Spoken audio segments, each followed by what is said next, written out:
In the depths of life's shadows, where love and betrayal intertwine, a story emerges that challenges the boundaries of humanity. This tale is one of love that descended into madness, trust that turned to treachery, and a life that ended in a horrifying death. In this saga, evil and cruelty reveal their true faces, unveiling a dark secret that sends shivers through the heart of every listener. This story is not merely a crime, but a battle between light and darkness, between genuine love and vile desires. Prepare to step into the depths of this darkness and witness the ultimate struggle of a man against the monster within. He tells you that in China, men are afraid of working in the wrong job. They fear they might end up in the wrong profession. However, women are afraid of marrying the wrong man.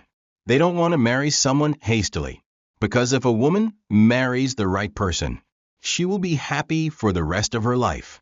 But if she ends up with the wrong person, her entire life will be ruined. Now, moment by moment, why do people even get married? This is a question that hits you right in the face. Why do people get married nowadays? No, it's not what you're thinking. There are bigger reasons than that. Some marry for happiness, some for stability. Some want to start a family, and all these reasons are logical. But what's illogical is when someone marries to kill. How? Imagine there are people who marry with the intention to kill. That's their goal from the very beginning. Today's story isn't very long, but it's powerful.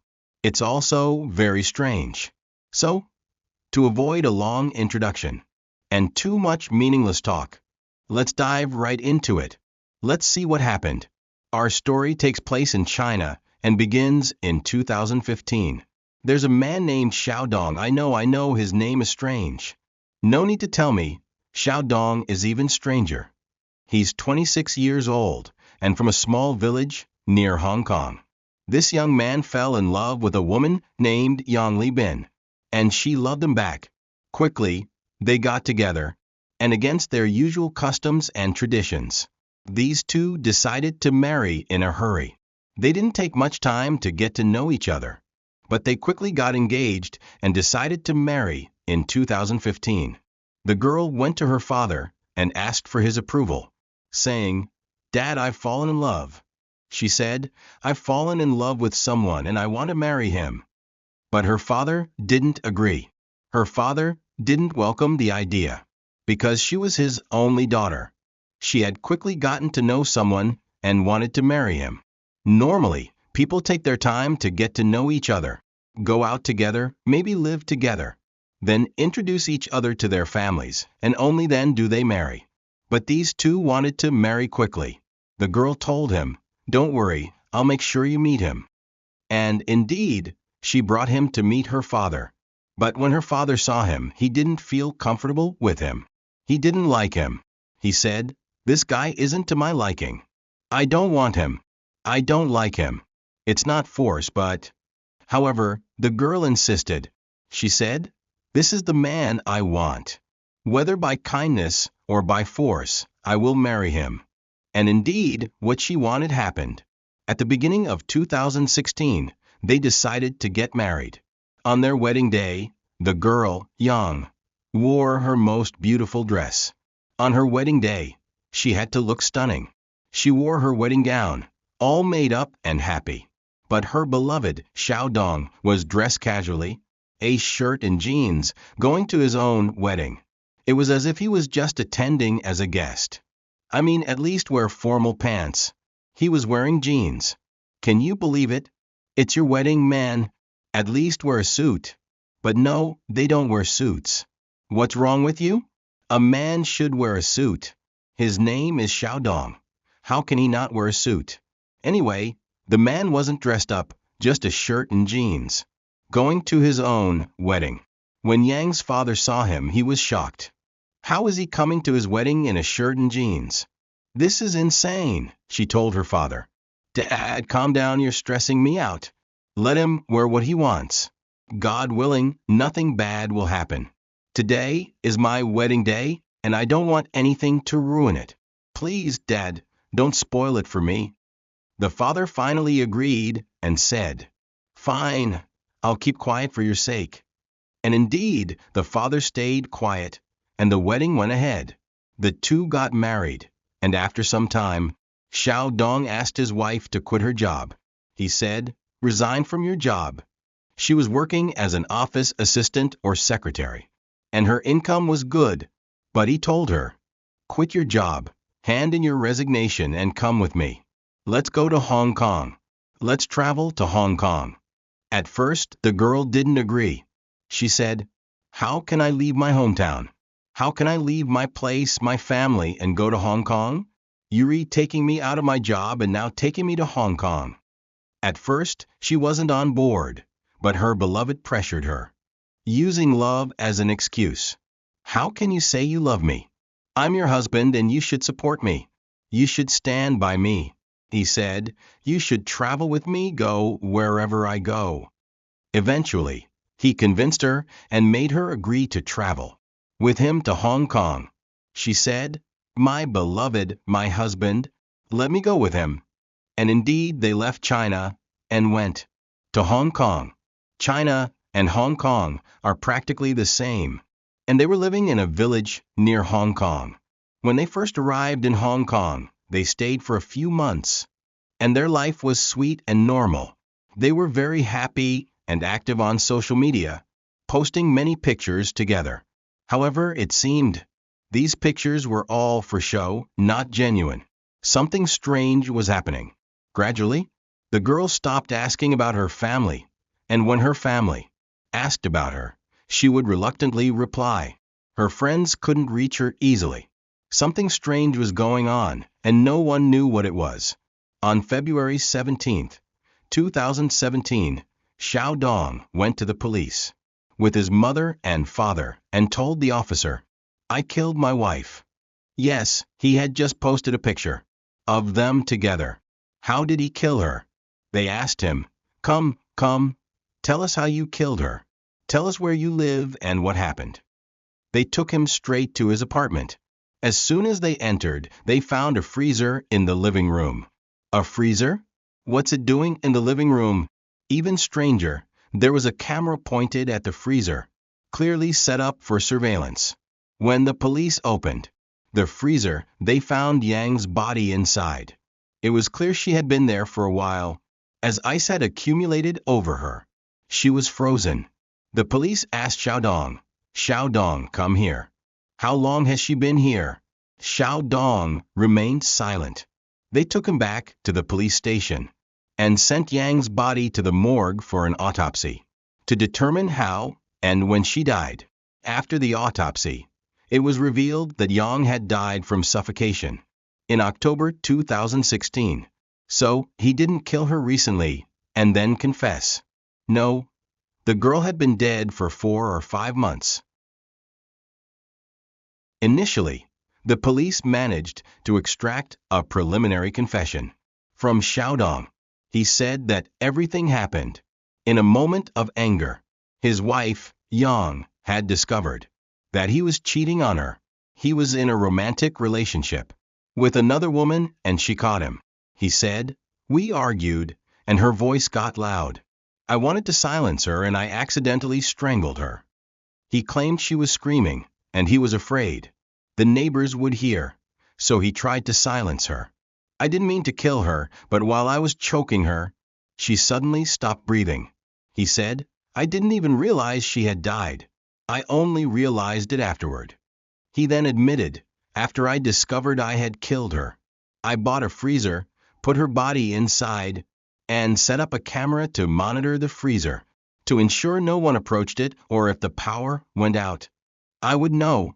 Her body remained in the freezer from October 17, 2016, until February 17, 2017. Later, he continued his confession, saying, "I couldn't bear the pain I caused my beloved, so I told my parents, and they convinced me to turn myself in to the police." He said, "I killed her by accident. I didn't mean to."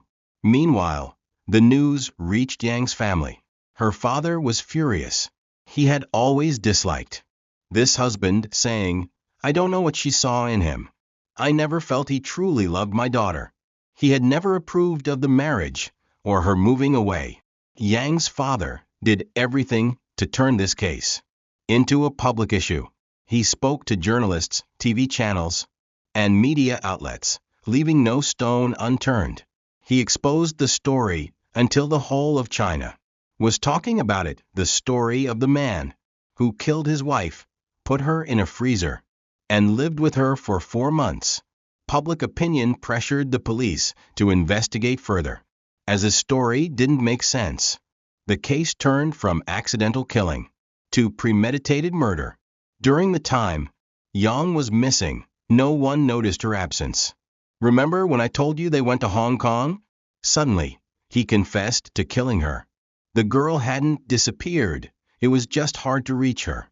She was still responding to messages, posting on social media, and chatting with friends. She had quit her job, at his request, so no one suspected she was dead. When the police investigated further, they discovered that Xiaodong had been using her devices. He was the one talking to her friends and family, using her phone and laptop. He had even withdrawn money from her bank account. It was clear that transfers had been made from her account to his while she was dead. He was a criminal, a thief, and a liar. The problem didn't end there. Investigators found that Xiaodong had purchased banned books about murder and methods of hiding bodies, all of which he had bought before the marriage. One of the books even contained a story about a man who hid another man's body in their home freezer for years. It seemed he had applied one of these stories. The second surprise was that the freezer had been purchased before they moved to Hong Kong, not after the crime. He had claimed he bought it after her death, but investigations revealed he had bought it long before. When asked about the books and why he bought the freezer despite having a refrigerator, he said it was all a coincidence. He claimed the books belonged to his wife and that he didn't like reading. As for the freezer, he said he had pets and wanted to store their food separately from the refrigerator. He said, "I didn't want to mix pet food with human food, so I bought the freezer." The officer then asked, "But earlier you said you bought the freezer after her death to store her body. Now you're saying it was for pet food?" Xiaodong fell silent, not knowing what to say. After days of interrogation and pressure, Xiaodong confessed to intentionally killing his wife. He said, "I killed her out of a desire to kill, not for any other reason. I love killing, and I wanted to experience what killers feel. From the moment I laid eyes on Yang, I chose her to be my victim. I made her fall in love with me, proposed to her, and married her. When I asked her to move to Hong Kong with me, the intention was to isolate her from her family and carry out my crime in a place where no one knew her, where she had no colleagues." He turned out to be obsessed with these banned books, all of which were about crimes. After these confessions, he was charged with premeditated murder. In many countries, murder is sometimes treated leniently, but China is not one of them. There is no leniency for murderers, especially one who betrayed and killed his own wife. Xiaodong's lawyer argued that he was mentally unstable, claiming he wasn't in his right mind. His friends also testified that he had attempted suicide multiple times and that he was not mentally sound. However, none of this changed the judge's opinion or the prosecutor's stance. On December 13, 2018, Xiaodong was formally charged with murder. Xiaodong was charged with premeditated murder and sentenced to death. Of course, he filed multiple appeals, but all were rejected. Every time he appealed, the judge upheld the death penalty. The judge stated that Xiaodong showed no remorse after his crime. He had planned everything. He bought a freezer, put her body inside, set up a camera to monitor it, and transferred money from her account to his. His life continued normally after her death. It was impossible for this to be his first murder, or for him not to have planned everything.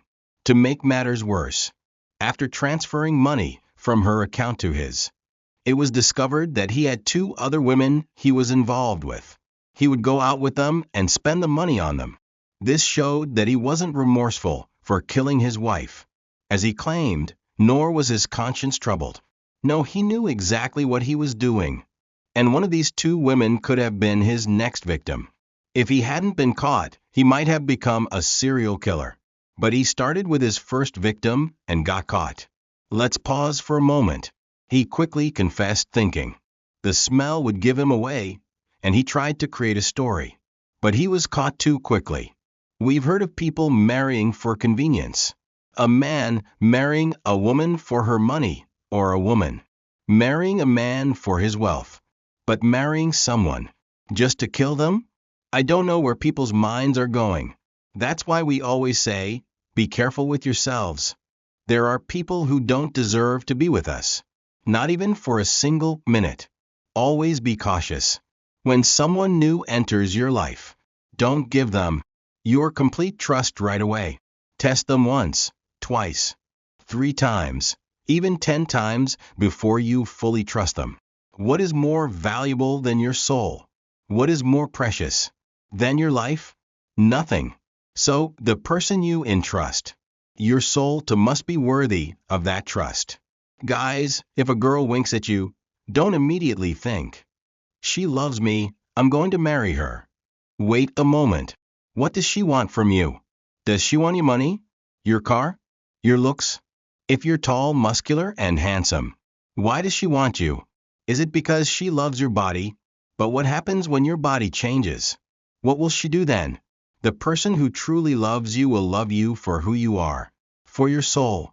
They will stand by you in situations that prove they want you for you, whether you're rich or poor, handsome or not, whether you lose your hair or gain weight.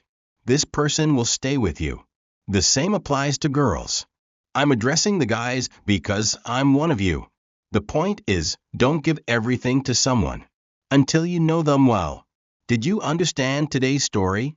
I don't know how you feel about it, but it's definitely strange. Maybe this story was a bit intense, but I won't dwell on it. I hope we've reached the end of our story. I hope you enjoyed the way I presented it. If this is your first time watching me, don't forget to subscribe to the channel. If you're one of my long-time, loyal viewers, don't forget to like, comment, and turn on notifications so you don't miss anything. In the end, I want to say I love you all very, very much.